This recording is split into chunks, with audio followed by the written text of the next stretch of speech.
ಈ ವಿಡಿಯೋವನ್ನು ನೋಡುವ ಮುನ್ನ ನೀವು ಇನ್ನೂ ಕೂಡ ನಮ್ಮ ಚಾನೆಲ್ ಅನ್ನು ಸಬ್ಸ್ಕ್ರೈಬ್ ಆಗದಿದ್ದರೆ ಸಬ್ಸ್ಕ್ರೈಬ್ ಆಗಿ ಮತ್ತು ಈ ವಿಡಿಯೋಗೆ ಒಂದು ಲೈಕ್ ಮಾಡಿ.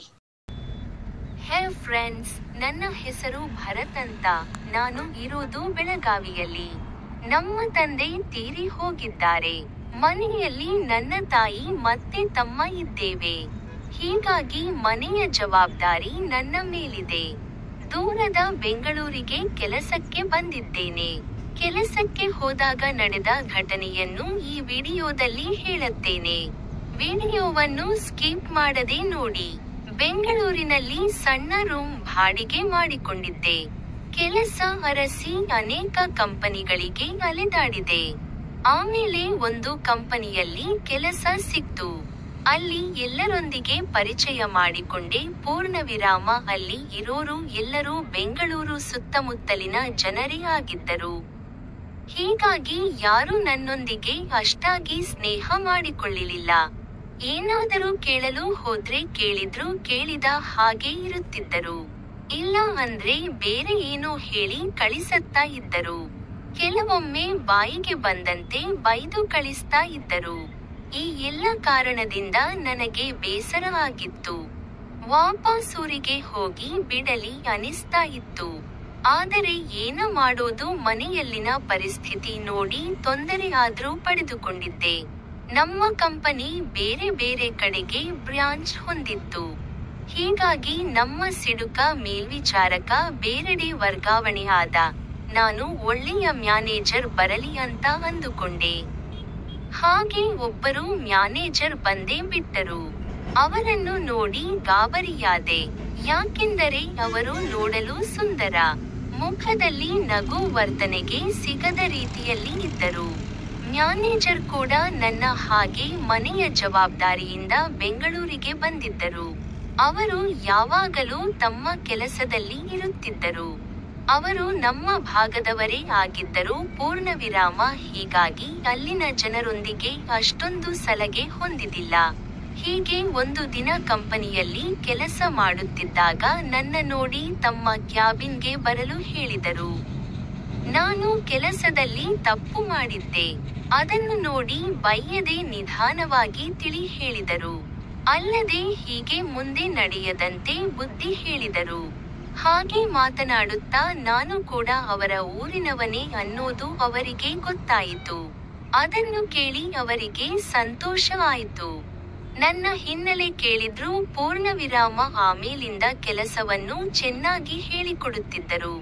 ಆದರೆ ನಮ್ಮ ಮ್ಯಾನೇಜರ್ ಡಿವೋರ್ಸ್ ಮಾಡಿಕೊಂಡಿದ್ರು. ಹೀಗಾಗಿ ಮನೆಯಲ್ಲಿ ಒಬ್ಬರೇ ಇರುತ್ತಿದ್ದರು. ಕೆಲವು ಸಾರಿ ರಜೆ ಹಾಕಿ ಎಲ್ಲಿಗೋ ಹೋಗುತ್ತಿದ್ದರು. ಡಿವೋರ್ಸ್ ಆದವರ ಕಷ್ಟ ಅವರಿಗೆ ಚೆನ್ನಾಗಿ ಗೊತ್ತಿತ್ತು. ಡಿವೋರ್ಸ್ ಮುನ್ನ ಜೀವನದ ಎಲ್ಲ ಸುಖವನ್ನು ಕಂಡಿದ್ದ ಅವರು ಇದೀಗ ಸಾಕಷ್ಟು ಸಮಸ್ಯೆ ಅನುಭವಿಸುತ್ತಿದ್ದಾರೆ. ಆ ಹಸಿವು ಆದಾಗ ಅಂತೂ ಮತ್ತಷ್ಟು ಕಷ್ಟ ಆಗುತ್ತಿತ್ತು. ಹೀಗಾಗಿ ಕೈಗೆ ಕೆಲಸ ಕೊಟ್ಟು ವಾಂತಿ ಮಾಡಿ ಸಮಾಧಾನ ಮಾಡಿಕೊಳ್ಳುತ್ತಿದ್ದರು. ಇದೇ ಕಾರಣಕ್ಕೆ ಬಹಳ ದಿನಗಳಿಂದ ಒಬ್ಬಂಟಿಯಾಗಿ ಕಷ್ಟಪಡುತ್ತಿದ್ದರು. ಕಂಪನಿಯಲ್ಲಿ ದಿನದಿಂದ ದಿನಕ್ಕೆ ನಮ್ಮ ಅವರ ನಡುವೆ ಮಾತುಕತೆ ಹೆಚ್ಚಾಗುತ್ತಾ ಹೋಯಿತು. ಪರಿಚಯ, ಸ್ನೇಹ ಆಯಿತು. ಆಫೀಸಲ್ಲಿ ಕೆಲಸ ಇಲ್ಲದಾಗ ಅವರ ಕ್ಯಾಬಿನ್ನಲ್ಲಿ ಕುಂತು ಹರಟೆ ಹೊಡೆಯುತ್ತಿದ್ದೆ. ಇದನ್ನು ಕಂಡು ಉಳಿದವರಿಗೆ ಹೊಟ್ಟೆ ಕಿಚ್ಚು ಬರುತ್ತಿತ್ತು. ಏಕೆಂದರೆ ನಾವು ಒಂದೇ ಭಾಗದವರು ಆಗಿದ್ದರಿಂದ ಅವರಿಗೆ ಸಹಿಸಿಕೊಳ್ಳಲು ಆಗತ್ತಾ ಇರಲಿಲ್ಲ. ನನ್ನ ಮ್ಯಾನೇಜರ್ ಸ್ನೇಹ ಗಟ್ಟಿಯಾಗತೊಡಗಿತ್ತು. ನಂಬರ್ ಕೂಡ ಬದಲಾಯಿಸಿಕೊಂಡೆವು. ಆಫೀಸ್ ಬಿಟ್ಟ ನಂತರ ಸಹಿತ ಫೋನ್ ಮಾಡಿ ಹರಟೆ ತೊಡೆಯುತ್ತಿದ್ದೆವು. ರಜೆ ಇದ್ದಾಗ ಬೆಂಗಳೂರು ತಿರುಗುತ್ತಿದ್ದೆವು. ಪೂರ್ಣವಿರಾಮ ಕೆಲವು ಸಾರಿ ಊಟಕ್ಕೆ ಕರೆದುಕೊಂಡು ಹೋಗುತ್ತಿದ್ದರು. ಹೀಗೆ ಒಂದು ದಿನ ಅಚಾನಕ್ಕಾಗಿ ಅವರ ಮನೆಗೆ ಹೋಗಿದ್ದೆ. ಆದರೆ ಅವರು ಬೇಗ ಬಾಗಿಲು ತೆರೆಯಲಿಲ್ಲ. ನಾನು ಇನ್ನೇನು ಮರಳಿ ಹೋಗಬೇಕು ಅನ್ನುವಷ್ಟರಲ್ಲಿ ಬಾಗಿಲು ತೆರೆದರು. ನಾನು ಅಡುಗೆ ಮಾಡುತ್ತಾ ಇರಬಹುದು ಅಂದುಕೊಂಡೆ. ಆದರೆ ಅಡುಗೆ ವಾಸನೆ ಬರಲಿಲ್ಲ. ನಾನು ಅವರನ್ನೇ ನೋಡುತ್ತಿದ್ದೆ. ಅವರ ಕೂದಲು ಹರಡಿತ್ತು. ಪೂರ್ಣವಿರಾಮ. ಹೀಗಾಗಿ ಅವರು ಏನೂ ಮಾಡುತ್ತಿದ್ದರು ಎನ್ನುವುದು ಗೊತ್ತಾಯಿತು. ಅವರು ಏನು ಈ ಕಡೆಗೆ ಅಂದ್ರು. ನಾನು ಏನಿಲ್ಲ, ಹಾಗೆ ಈ ಕಡೆಗೆ ಬಂದಿದ್ದೆ ಅಂದೆ.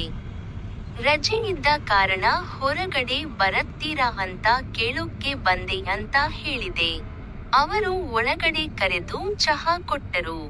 ಈ ವೇಳೆ ನನಗೆ ಪೂರ್ತಿ ಸೌಂದರ್ಯದ ದರ್ಶನ ಆಯಿತು. ಪೂರ್ಣವಿರಾಮ. ನನಗೆ ಅವರು ಏನೂ ಮಾಡುತ್ತಿದ್ದಾರೆ ಅಂತ ಸಂಪೂರ್ಣವಾಗಿ ಅರ್ಥ ಆಯಿತು. ಆಮೇಲೆ ನಾನು ಮ್ಯಾನೇಜರ್ ಹೊರಗಡೆ ಹೋದೆವು.